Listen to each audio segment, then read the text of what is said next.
Hello दोस्तों, मैं पंकज एक बार फिर से आपके अपने पीपी एजुकेशन पर बहुत बहुत स्वागत करता हूं। जी हाँ दोस्तों, आज मैं आपके बीच एक और शानदार क्लास लेकर आया हूं।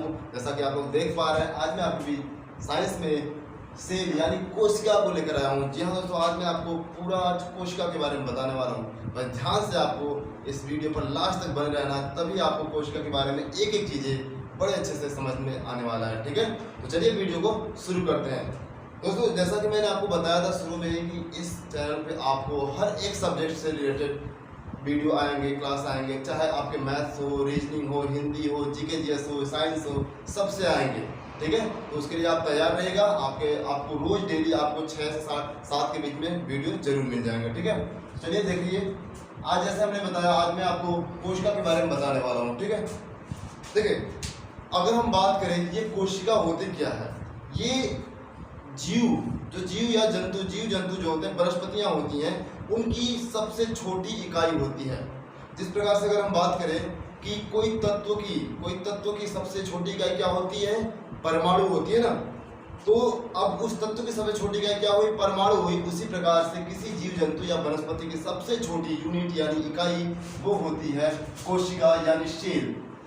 जिस प्रकार से परमाणु मिल के एक तत्व बनाते हैं और बड़े एक तत्व का निर्माण करते हैं, पदार्थ का निर्माण करते हैं, उसी प्रकार से ये बहुत सारी कोशिकाएं मिलके एक क्या करते हैं, टिश्यू ऊतक का निर्माण करते हैं, ऊतक अंग का निर्माण करते हैं और अंग से एक शरीर का निर्माण होता है। चलते हैं, देख लेते हैं। जैसा कि सबसे पहले हम आपको बता रहे हैं यहाँ पे कोशिका।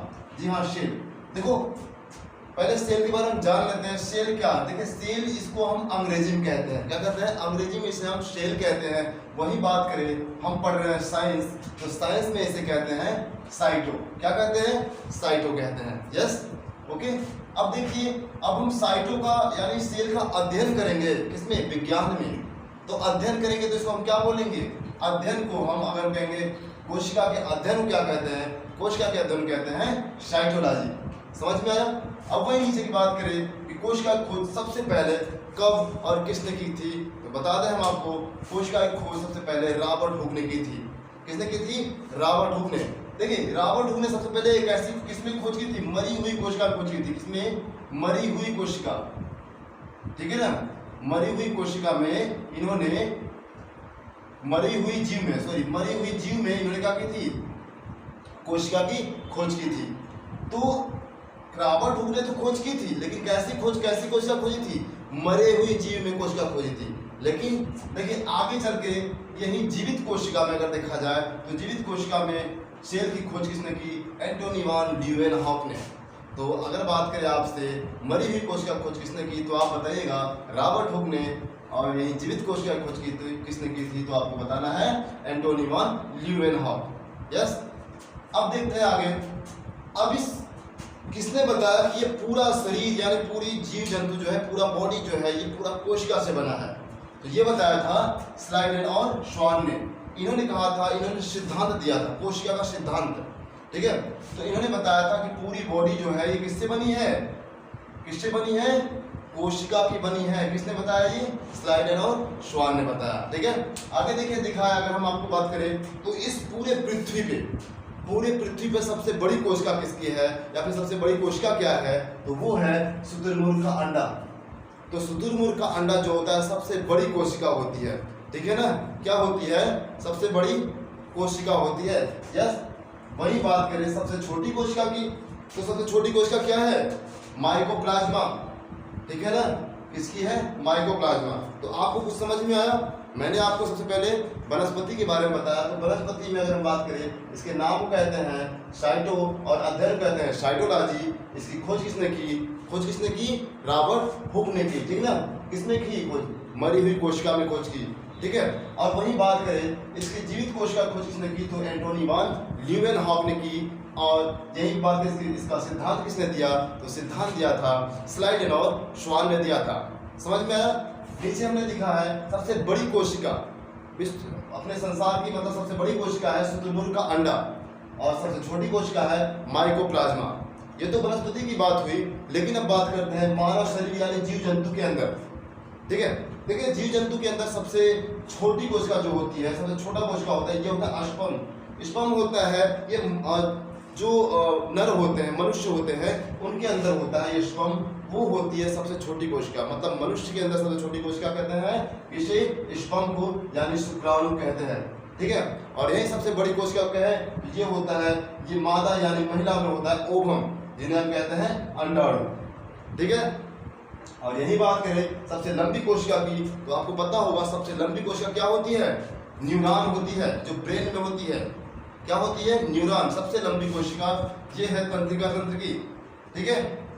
बात करें सबसे तेज कोशिका विभाजन कहाँ पे होता है, तो ये होता है यकृत में। कहाँ पे होता है, यकृत में होता है। सबसे तेज कोशिका विभाजन कहाँ होता है, यकृत में होता है। यकृत यानी कि इसे हम कहते हैं लिवर, जिगर, यकृत, कलेजा, ये सब नाम इसी का है। किसका, यकृत का है। तो सबसे तेज कोशिका विभाजन पूछे तो यकृत में, और सबसे कम कोशिका विभाजन पूछे तो वो होता है ब्रेन में, यानी न्यूरॉन में। सबसे कम यानी कोशिका विभाजन रहित, जहाँ पे कोशिका विभाजन हो ही ना, बहुत कम होता है, 10% बस बचता है। जहाँ ग्लियल सेल होता है वहाँ पे कोशिका विभाजन होता है, बाकी ब्रेन में कहीं भी कोशिका विभाजन नहीं होता है। इसीलिए वहाँ पे चोट लगने से इंसान की जल्दी से मृत्यु हो जाती है, ठीक है। तो ये आपको समझ में आया। अब हम चलते हैं इसमें जितने भी कोशिका हमने यहाँ पे चित्र बना दिया है, यहाँ फिगर ड्रॉ किया है। आगे हम आपको कोशिका के जो कोशिकांग है, अंदर कोशिका कोशिकांग, जैसे कि आपको दिख रहा है यहाँ पे केंद्रक, कोशिका भित्ति, कोशिका झिल्ली, हरित लवक, गोल्जी काय, माइटोकॉन्ड्रिया, राइबोसोम, अंतःप्रदिपी जालिका, रिक्तिका, इन सब के बारे में एक एक करके मैं बताऊंगा, तो ध्यान से जरूर देखिएगा। चलते हैं आगे, शुरू करते हैं, ठीक। तो चलिए अब हम देखते हैं कोशिका के अंदर सभी अंगों को एक एक करके बारी बारी से सबको देख लेते हैं। अभी हमने आपको बाहर का आवरण कोशिका के बारे में बताया है, अब इसके अंदर के भाग को देखते हैं। जैसा कि हमने बताया अभी, ये आपका कोशिका बना है, ये जंतु कोशिका, ये पादप कोशिका है। जैसे कि यहाँ पे केंद्रक है, कोशिका भित्ति है, कोशिका झिल्ली है, हरित लवक है, गोल्जी काय है, माइटोकॉन्ड्रिया है, राइबोसोम है, अंतःप्रदिपी जालिका, रिक्तिका है। तो इन सभी को एक एक करके मैं बोला था बताऊंगा, अब मैं इन सबको एक तरफ से बताने चल रहा हूँ, ठीक है। तो सबसे पहले है आपका कोशिका भित्ति, क्योंकि देखिए कोशिका भित्ति किसी भी वनस्पति कोशिका का सबसे पहला आवरण कोशिका भित्ति ही होता है। ये एक प्रकार का सुरक्षा कवच होता है। चलिए देखते हैं कोशिका भित्ति, जिसे हम क्या कहते हैं, सेल वॉल कहते हैं। सेल वॉल यानी कि वॉल मतलब कोशिका की दीवार। यस, ये कोशिका की दीवार होती है। कैसी संरचना होती है इसकी, इसकी संरचना दोहरी होती है। कैसी होती है, दोहरी। जैसा कि आप देख पा रहे हैं वनस्पति कोशिका है, यहाँ पे दोहरी संरचना वाली क्या है, कोशिका भित्ति है ना, तो ये इसकी दोहरी संरचना होती है, इसे कहते हैं सेल वॉल यानी कि कोशिका भित्ति, ठीक है ना। अब देखिए ये किसमें होता है कोशिका भित्ति, केवल पादप में होता है, ये जंतुओं में नहीं होता है, केवल पादप में होता है। अब देखिए पादप में इसलिए होता है, देखिए अब पेड़ पौधे तो बाहर रहते हैं, उनको ठंडी, गर्मी, बरसात, धूप सब कुछ लगता है, सब कुछ लगता है ना। लेकिन हम लोग कहाँ रहते हैं, जीव जंतु कहाँ रहते हैं, जीव जंतु तो घर में रहते हैं। मतलब कि जीव जंतु अपनी सुरक्षा तो ये कपड़े से और भी बहुत सारी चीजें उनसे कर लेते हैं, लेकिन ये पादप किससे कर पाएंगे, नहीं कर पाते हैं। इसीलिए इनकी एक और संरचना बना दी गई है, उसे कहते हैं, क्या कहते हैं, कोशिका भित्ति, सेल वॉल, ठीक है ना। तो इनकी संरचना बाहरी आघातों से बचने के लिए इसकी संरचना सेल वॉल की गई है, ठीक है। तो सेल वॉल क्या है, ये किसी भी वनस्पति कोशिका का बाहरी भाग होता है। ये केवल वनस्पति कोशिका में ही पाया जाता है, जंतु कोशिका में नहीं पाया जाता है। समझ में आया ना। ये पादप में होता है पहली चीज। ये जो सेल वॉल होता है ये बनता किसका है, होता किसका है, तो ये होता है सेलुलोज का होता है, ठीक है ना। किसका होता है, सेलुलोज का होता है। सेलुलोज जब होता क्या है, जैसे कि देखते हैं ये कपड़ा बना हो, कोई भी फाइबर, कोई भी लकड़ी हो, तो ये सब क्या होता है, कागज हो गया, नोट हो गया, ये सब किसके बने होते हैं, सेलुलोज के बने होते हैं, ठीक है। कपड़े, नोट, कागज, ये सभी किसके बने होते हैं, सेलुलोज को। यानी कि जो पेड़ पौधे का बाहरी आवरण होता है ना, वही सेलुलोज होता है, उसे ही कहते हैं कोशिका भित्ति। समझ में आया। तो किसका बना होता है, ये सेलुलोज का बना होता है। यह कार्य इसका क्या है, तो मैं हमने आपको पहले बता दिया, इसका कार्य रक्षा और आकार प्रदान करना। जी हाँ दोस्तों, ये सेल वॉल का कार्य सिंपल सा है, ये पेड़ पौधे का बाहरी से रक्षा करता है और एक आकार प्रदान करता है।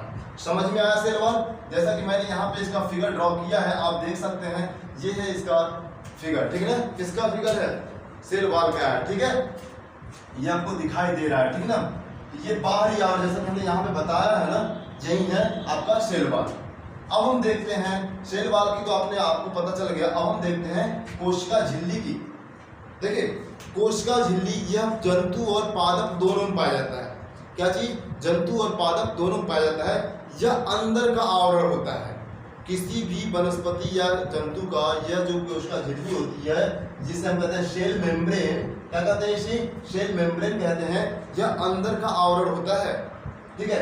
यह किसका बना होता है? यह बना होता है प्रोटीन का, जिसे हम प्लाज्मा झिल्ली भी कहते हैं। क्या कहते हैं? प्लाज्मा झिल्ली भी कहते हैं। यह किसका बना होता है? प्रोटीन का बना होता है। लेकिन यही सेल वॉल किसका बना होता है? सेल वॉल बना होता है सेलुलोज का बना होता है। समझ में आया ना? और ये कोशिका झिल्ली किसकी बनी होती है? प्रोटीन की बनी होती है। कोशिका झिल्ली जंतु और पादप दोनों में पाया जाता है, ठीक है। देखते हैं आगे, यह क्या होता है? इसके अंदर कोशिकाओं क्या होते हैं? नीड होते हैं। मतलब कोशिका झिल्ली के अंदर क्या होते हैं?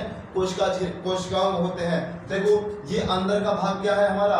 ये अंदर का भाग ये जो है ब्लू कलर से, यही हमारा क्या है? कोशिका झिल्ली है। लेकिन इसके बाहर का आवरण क्या है? इसके बाहर का आवरण है कोशिका भित्ति। जैसे कि अगर हम किसी थैले में किसी सामान को, जैसे देखो ये कोशिका झिल्ली के अंदर सारे कोशिकांग है ना, सभी कोशिकांग इसी में है। देखो लाइसोसोम, राइबोसोम, ये माइटोकॉन्ड्रिया, गाल्गी, सब इसी के अंदर है नहीं। तो किसी झिल्ली में अगर हम किसी को भरते हैं तो वो क्या होती है? झिल्ली होती है। जब झिल्ली में ज्यादा सामान आए, जब ज्यादा बड़ी हो जाए तो झिल्ली डबल करते हैं कि नहीं? तो वहीं जब वनस्पति तो बड़े होते हैं तो उसमें क्या होती है? कोशिका भित्ति यानी दोहरी संरचना हो जाती है। समझ में आया? अब हम देखते हैं जो हमारी कोशिका झिल्ली होती है इसके अंदर क्या भरे होते हैं? कोशिका। देखो यही होती है कोशिका झिल्ली, ठीक है। हम तो बात कर लिए किसकी? कोशिका झिल्ली और कोशिका भित्ति की। लेकिन अगर हम बात करें कवक में कोशिका, ये किसकी बनी होती है? तो कवक में बनी होती है काइटिन की। कवक में किसकी बनी होती है?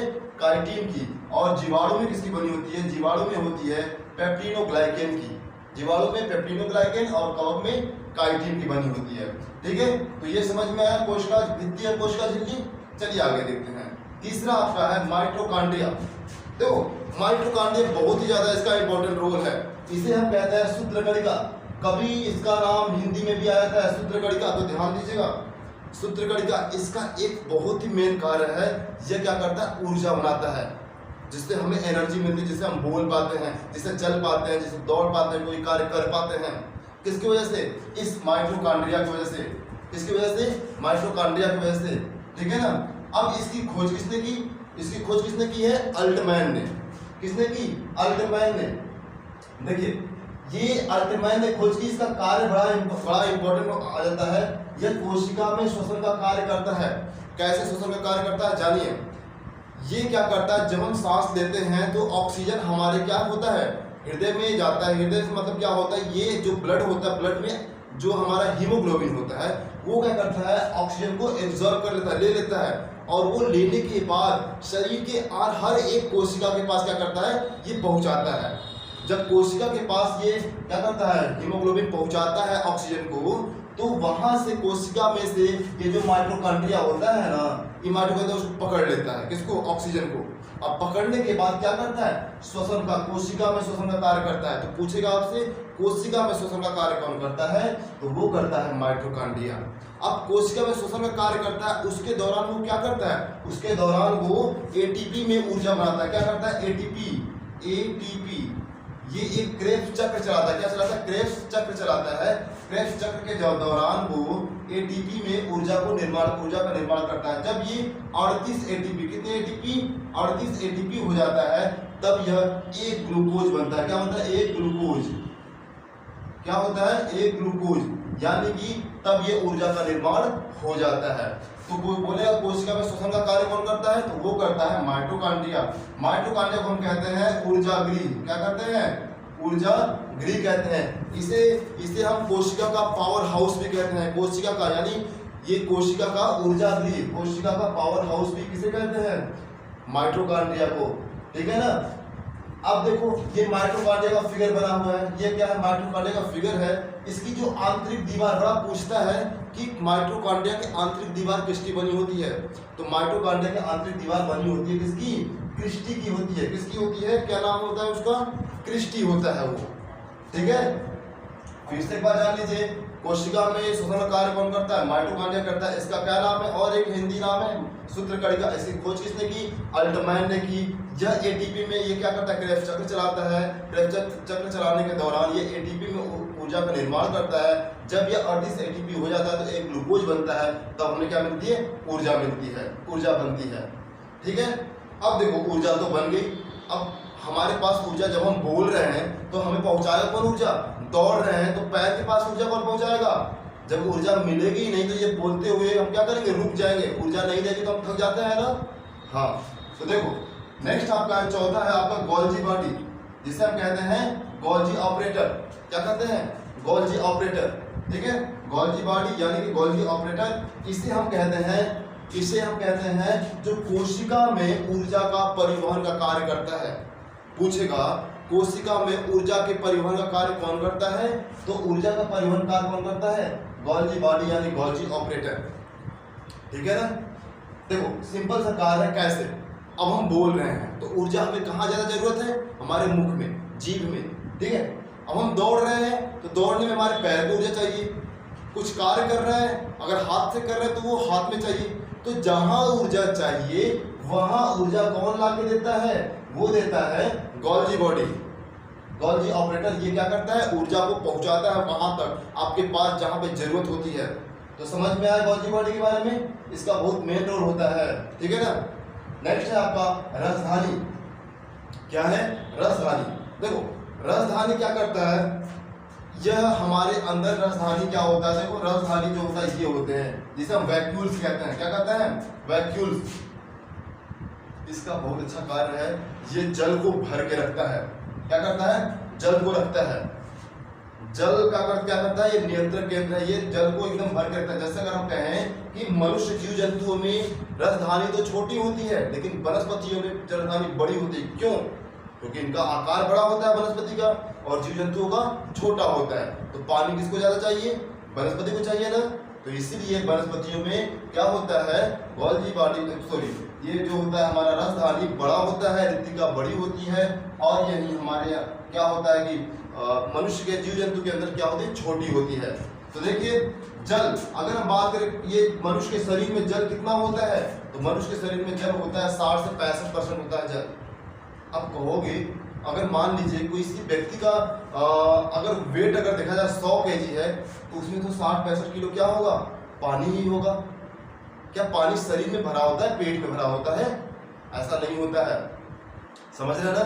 ऐसा नहीं होता है। जैसे कि आपको पढ़ा होगा आपने, आपका ये पाचक तंत्र में, तो बड़ी आग जो होती है वो क्या करती है? जल का अवशोषण करती है ना। तो उसी प्रकार से जो हमारा जल का अवशोषण होता है पेट में, वो कहाँ पे जाता है? वो जाता है कोशिका में। और कोशिका के अंदर वो जल को कौन रखता है? रसधानी रखता है। तो सभी जल जो होते हैं वो मनुष्य के शरीर में कहाँ होते हैं? स्टोर होते हैं। वो होते हैं कोशिका के अंदर, रसधानी में। ठीक है ना। तो और हमने बताया 60 से 65% क्या पाया जाता है? जल पाया जाता है शरीर के अंदर।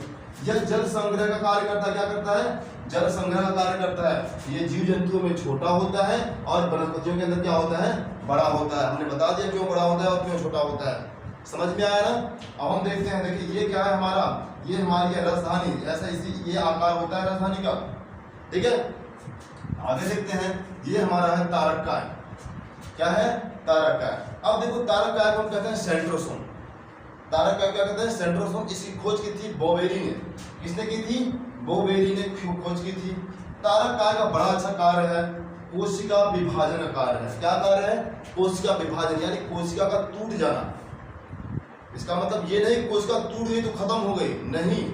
कोशिका का टूटने के बाद नई कोशिका का निर्माण होना। क्या करना? कोशिका टूटने के बाद नई कोशिका का निर्माण करना, यही होता है। क्या होता है? Cell division. ठीक है ना। तारककाय, सेंट्रोसोम। ठीक है। अब देखो हमने बात किया कोशिका विभाजन जिसे कहते हैं सेल डिवीजन। ये सबसे ज्यादा किसमें होता है? तो ये ध्यान रखिएगा, सबसे तेज अगर सेल डिवीजन कोशिका विभाजन होता है ये होता है यकृत में होता है। कहाँ पे? यकृत में। अभी हमने शुरू में बताया था ना, यकृत यानी जिसे हम कहते हैं जिगर कहते हैं, लीवर कहते हैं, कलेजा कहते हैं, यकृत को। यहाँ पे सेल डिवीजन बहुत तेज होता है। मतलब कि सेल डिवीजन का अर्थ यही है कि नए कोशिका का पुनः बनना, 2 से 4 होना, 4 से 8 होना, 8 से 16 होना, इस प्रकार से नई नई कोशिकाएं बनती हैं। ठीक है। तो देखो यकृत में, जैसे अब यकृत है, किसी अगर यकृत में चोट भी लग जाए, कट पीट जाए, तो ये बड़ी जल्दी से आसानी से ठीक हो जाता है। हमारे शरीर में जीभ में कोशिका विभाजन जल्दी तेज होता है। अब जीभ में देखते हैं कभी कट जाए तो अपने आप कब ठीक हो जाता है, पता चलता है? नहीं चलता है ना। इसीलिए जीभ हो गया, यकृत हो गया, और भी बहुत सारी चीज जैसे गैंडा हो गया, जीभ छिपकली हो गई, इन सब में कोशिका विभाजन बड़ी तेजी से होता है। कट जाएगा तुरंत फिर से विकसित हो जाएंगे वो चीज, ठीक है। लेकिन हमारे शरीर में कुछ ऐसे भी जगह हैं जहां पे सेल डिवीजन नहीं होता है। यानी अगर सोच लीजिए जहां सेल डिवीजन नहीं हुआ वहां पे अगर चोट लगी तो इंसान का बचना बहुत ही मुश्किल हो जाता है, ठीक है। कहां पे नहीं होता है तो हम बता दें, तो वो सेल डिवीजन कहां नहीं होता, वो नहीं होता है ब्रेन में, यानी कि न्यूरॉन में। क्या नहीं होता है? न्यूरॉन, यानी ब्रेन में कोशिका विभाजन बहुत ना के बराबर होता है। यानी जो ब्रेन हमारा होता है 90% ऐसे जगह है जहां पे कोशिका विभाजन नहीं होता है, और 10% जो होता है एक जगह होता है जिसे हम कहते हैं ग्लियल सेल। क्या कहते हैं? ग्लियल सेल, ठीक है। और यहीं पे कोशिका विभाजन होता है। बस न्यूरॉन में ग्लियल सेल एक जगह जहां पे 10% भाग होता है ग्लियल सेल, वहां पे कोशिका विभाजन होता है और कहीं नहीं होता है। इसीलिए देखते नहीं है परिवहन के अंतर्गत जो पुलिस होते हैं ये क्या करते हैं, जब आप हेलमेट ना लगा के जाओ तो क्या करते हैं, चालान कर देते हैं ना। इसलिए हेलमेट जरूर लगा के जाना चाहिए, ये आपकी सुरक्षा होती है, समझ रहे हैं ना। क्योंकि सिर जो होता है बहुत ही नाजुक होता है, अगर इसके भी कई भाग होते हैं, अगर चोट थोड़ा अंदर लग गई ना फिर बचना इंसान का मुश्किल होता है। क्योंकि जानते हैं सेल डिवीजन होता ही नहीं है, कोशिका नहीं बनेगी ही नहीं, तो इंसान कैसे बचेगा। इसलिए अपनी सुरक्षा आपकी जिम्मेदारी है, ठीक है ना। बस वही चीज आगे हम बता रहे हैं। अब ग्लियल सेल, यहाँ पे सेल डिवीजन क्या होता है। अब यहाँ पे सेल डिवीजन इतना तेज हो जाता है कभी कभी, जब देखिए सेल डिवीजन जब ज्यादा आउट ऑफ कंट्रोल हो जाता है, जब बॉडी में out of control cell division हो जाता है तो क्या हो जाता है, वो कैंसर का रूप धारण कर लेता है। क्या चीज देखते नहीं है शरीर पे कभी कभी अपने आप कुछ छोटे छोटे दाने इधर निकलने लगते हैं, वो क्या होता है out of control cell division in body. यानी कि बॉडी के अंदर जब सेल डिवीजन बहुत तेजी से हो जाता है तो वहां पे होता है कैंसर का रूप धारण करता है। जैसे कि अगर हम बोले मनुष्य के जो हमारा ये ब्रेन होता है वहां पे क्या होता है ग्लियल सेल, यहाँ पे सेल डिवीजन बहुत तेज हो जाता है और तेज होने की वजह से यहाँ पे ब्रेन ट्यूमर जैसी खतरनाक बीमारियां होती हैं, कैंसर होता है, ठीक है। इसलिए आप ध्यान दीजिए इस चीज को, सेल को बचा के रखा करिए। तो आज आपको हमने अब इसमें क्या क्या बताया, कोशिका भित्ति के बारे में, जो कोशिका भित्ति वनस्पति में पाई जाती है, कोशिका झिल्ली के बारे में जो वनस्पति और जंतु दोनों में पाया जाता है, माइटोकॉन्ड्रिया के बारे में जो कोशिका का ऊर्जा गृह कहलाता है, हमने बताया आपको गोल्गी बॉडी के बारे में जो ऊर्जा का परिवहन करता है, हमने बताया राजधानी के बारे में जो जल का संग्रहण करता है, हमने आपको तारककाय के बारे में बताया जो कोशिका का विभाजन करता है। आगे हम आपको बहुत सारे हैं, अभी आगे राइबोसोम, अंतःप्रजालिका है, ठीक है ना, आपको केंद्रक है, लाइसोसोम है, इन सब के बारे में बताएंगे, ठीक है। वो नेक्स्ट पार्ट में आएगा, ध्यान दीजिएगा।